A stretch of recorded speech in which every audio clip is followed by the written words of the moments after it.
हर गांव की कुछ अधूरी कहानियां होती हैं, कुछ ऐसे रहस्य जो समय के साथ मिट नहीं पाते।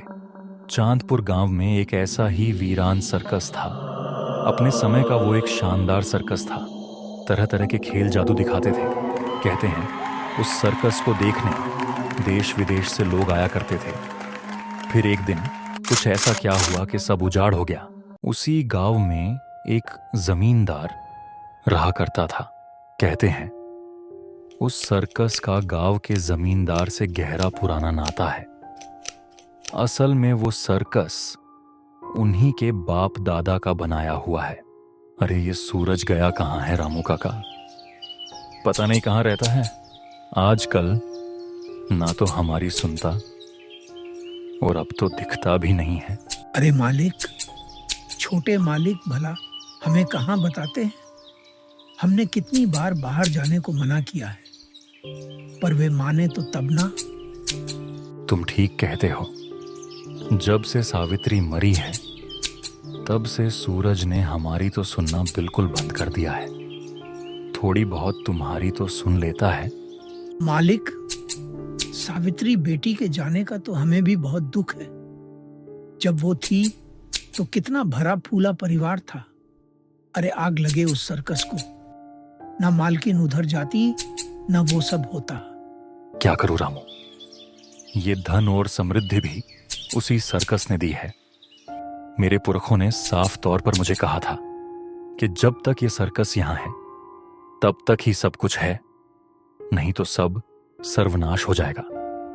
तू सड़क पर आ जाएगा। मुझे अपना कोई दुख नहीं। दुख है तो सिर्फ एकलौते बेटे का। कुछ दूरी पर सूरज अपने दोस्तों के साथ खेल रहा था। ना जाने आज वे लोग कुछ उदास से मालूम पड़ रहे थे। क्या बात है सूरज, आज बहुत परेशान नजर आ रहे हो। हमें नहीं बताओगे क्या? हम तो तुम्हारे दोस्त हैं। क्या बताऊं दोस्तों, पिताजी ने तो मेरा बुरा हाल कर रखा है। न कहीं जाने देते हैं, न खेलने देते हैं। पहले तो पिताजी ऐसे नहीं थे, मगर जब से माँ मरी है तब से पिताजी और ज्यादा गुस्सा करने लगे हैं। मेरा तो बाहर निकलना भी मना हो गया। ऊपर से रामू काका भी मुझ पर नजर रखते हैं। हाँ यार, जब से तेरे पिताजी गांव के सरपंच बने हैं तब से हमारा भी जीना हराम हो रखा है। चुप कर मोटू, जब भी बोलेगा उल्टा ही बोलेगा। दिख नहीं रहा सूरज पहले ही कितना परेशान है, तू और उसे तंग कर रहा है। अरे मेरे कहने का ये मतलब बिल्कुल नहीं है चिके। देखो सूरज, हम तुम्हारे साथ हैं। तू चिंता बिल्कुल मत कर। अरे चिंता कैसे न करूं दोस्तों, मेरे पिताजी मुझे पढ़ने के लिए शहर भेज रहे हैं। जो माँ के साथ हुआ वो मेरे साथ ना हो।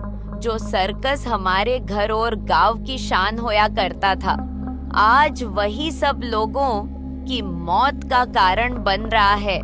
नहीं सूरज, हम तुम्हें कहीं जाने नहीं देंगे, चाहे हमें कुछ भी करना पड़े।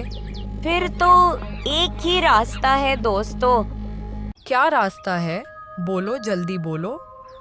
हमें उस सर्कस में जाना होगा और पता लगाना होगा आखिर ऐसा क्या है उस सर्कस में जो कोई भी वहां गया वो लौट के नहीं आया। मैं जानता हूँ कुछ तो ऐसा है जो ये सब लोग हमसे छिपा रहे हैं। वो जानने के लिए हमें जाना पड़ेगा। अरे ये सूरज कहाँ रह गया? लगता है वह सो गया होगा। एक काम करते हैं चिक्की, कल सुबह आते हैं। वैसे भी मुझे डर लग रहा है। रात भी कितनी काली हो रही है। चुप मोटू, हमेशा डरता रहता है। और वैसे भी अगर सूरज ने कहा है तो वो जरूर आएगा। थोड़ी देर बाद सूरज भी वहां आ जाता है। अब बोल, क्या बोल रहा था सूरज के बारे में? फिर वह तीनों सर्कस की ओर बढ़ जाते हैं। रास्ता कच्चा था, पेड़ों से ढंका हुआ, और हवा में एक अजीब सी सिहरन थी। जैसे जैसे वे आगे बढ़ते अंधेरा और घिरने लगा। सर्कस वैसे तो बहुत दूर था, पर रास्ते में एक पुराना श्मशान घाट पड़ता था।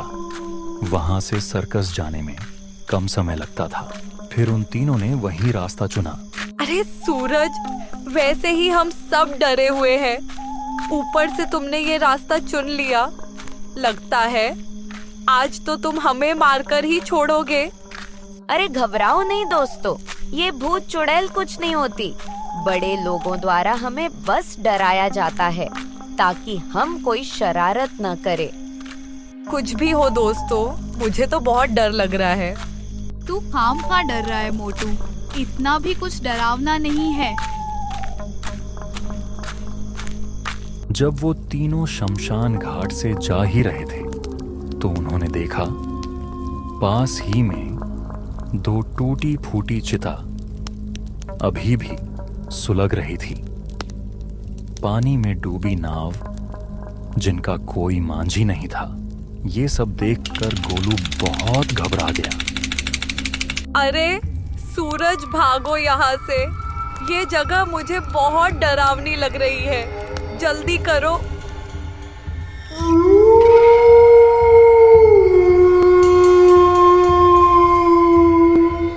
कुछ देर बाद वह तीनों सर्कस के पास पहुंच जाते हैं। जंगल के एक सुनसान कोने में पेड़ों के पीछे छुपा हुआ है सर्कस, जहां कभी बच्चों की हंसी और तालियों की गूंज होती थी। अब वहां सिर्फ टूटी सीटें, जर्जर तंबू और जंग लगे झूले बचे हैं। चारों ओर सिर्फ जंगल है। अरे ये कैसी जगह है? यहाँ तो कोई दिन में ना आने की हिम्मत करे और हम रात को आ गए। सूरज, थोड़ा शांत रहो गोलू, मुझे कुछ सोचने तो दो। पहले हम इसके अंदर जाते हैं, फिर बाद में देखते हैं आगे क्या करना है। फिर वह तीनों अंदर चले जाते हैं। अंदर का माहौल काफी डरावना होता है। हवा में एक सड़ी हुई मिठाई और पुराने लकड़ी के धुएं की महक है। बीच में एक बड़ा गोल स्टेज है जहां एक वक्त पर जोकर और जादूगर करतब दिखाते थे, लेकिन अब स्टेज पर खून के धब्बे हैं और एक टूटी साइकिल पड़ी है जो अपने आप हिलती रहती है। मुझे नहीं अच्छा लग रहा यार। चलो वापस चलते हैं। ये जगह सही नहीं है। हम कुछ मिनट देखते हैं बस, कुछ भी हुआ तो मैं हूं ना। तभी एक बड़ी बोल उस स्टेज पर आकर गिरती है।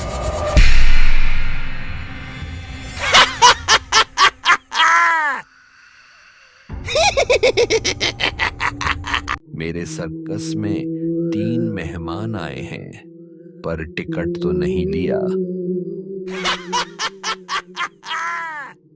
चलो कोई बात नहीं, आज का शो मैं तुम तीनों का ही आखिरी शो बना देता हूँ। मैंने कहा था ना, यहाँ कोई है। आज तो हम गए चिके, अब हमें कोई नहीं बचा सकता। तू जो भी है, हमें डराने की कोशिश मत कर। मैं जानता हूँ तू हमसे खेल रहा है ताकि हम डर जाएं और यहाँ से भाग जाएं। तुम्हें क्या लगता है मैं कोई इंसान हूँ? ये गलत फहमी दिमाग से निकाल दे बच्चे। अभी तुम जानते ही क्या हो मेरे बारे में। फिर वह अचानक कोई मंत्र पढ़ने लगता है। चारों ओर हंसी गूंजने लगती है। सर्कस की टूटी सीटें अपने आप हिलने लगती हैं। हवा में लाइट्स झपकने लगती हैं। माहौल बहुत ज्यादा डरावना हो जाता है। चिकी डर को दबाते हुए, गोलू भाग सूरज, जल्दी इस तरफ से। वो तीनों बाहर की तरफ भागने लगते हैं। तभी अचानक वो जोकर एक कुर्सी उनके ऊपर फेंकता है। वो कुर्सी जाकर गोलू को लग जाती है और गोलू जमीन पर गिर जाता है। गोलू के सिर से खून निकलने लगता है। गोलू उठो ना जल्दी, ये तुम्हें क्या हुआ? उठो ना। अरे सूरज, ये तुम कहाँ ले आए? हमें क्या जरूरत थी तुम्हारे दादाजी को ये सर्कस बनाने की? जोकर अंधेरे से बाहर आता है। उसकी चाल टेढ़ी, गले से निकलती आवाज जैसे लोहे पर खरोंच। उसकी आंखों में नफरत जल रही है। सीधे सूरज को घूरता है। सालों बाद उस नाम को फिर से सुना है, सूरज। दादाजी का पोता आया है सर्कस देखने। आज सालों पुराना बदला लिया जाएगा। तू मुझे कैसे जानता है? मैं तो कभी यहाँ आया भी नहीं। क्योंकि तेरे दादाजी ने ही मेरी हंसी छीनी थी, मुझे मौत दी और इस सर्कस को नरक बना दिया। क्या जानना चाहता है सूरज? अपने परिवार का वो काला गहरा राज जिस कारण इस गांव को श्राप मिला। तो एक सवाल आपके लिए दोस्तों, क्या आपको हमारी कहानी अच्छी लगी? अगर थोड़ी भी अच्छी लगी हो तो वीडियो को लाइक एंड चैनल सब्सक्राइब कर देना। और अगर इस कहानी का नेक्स्ट पार्ट चाहते हो तो कमेंट में नेक्स्ट पार्ट लिख देना दोस्तों। धन्यवाद।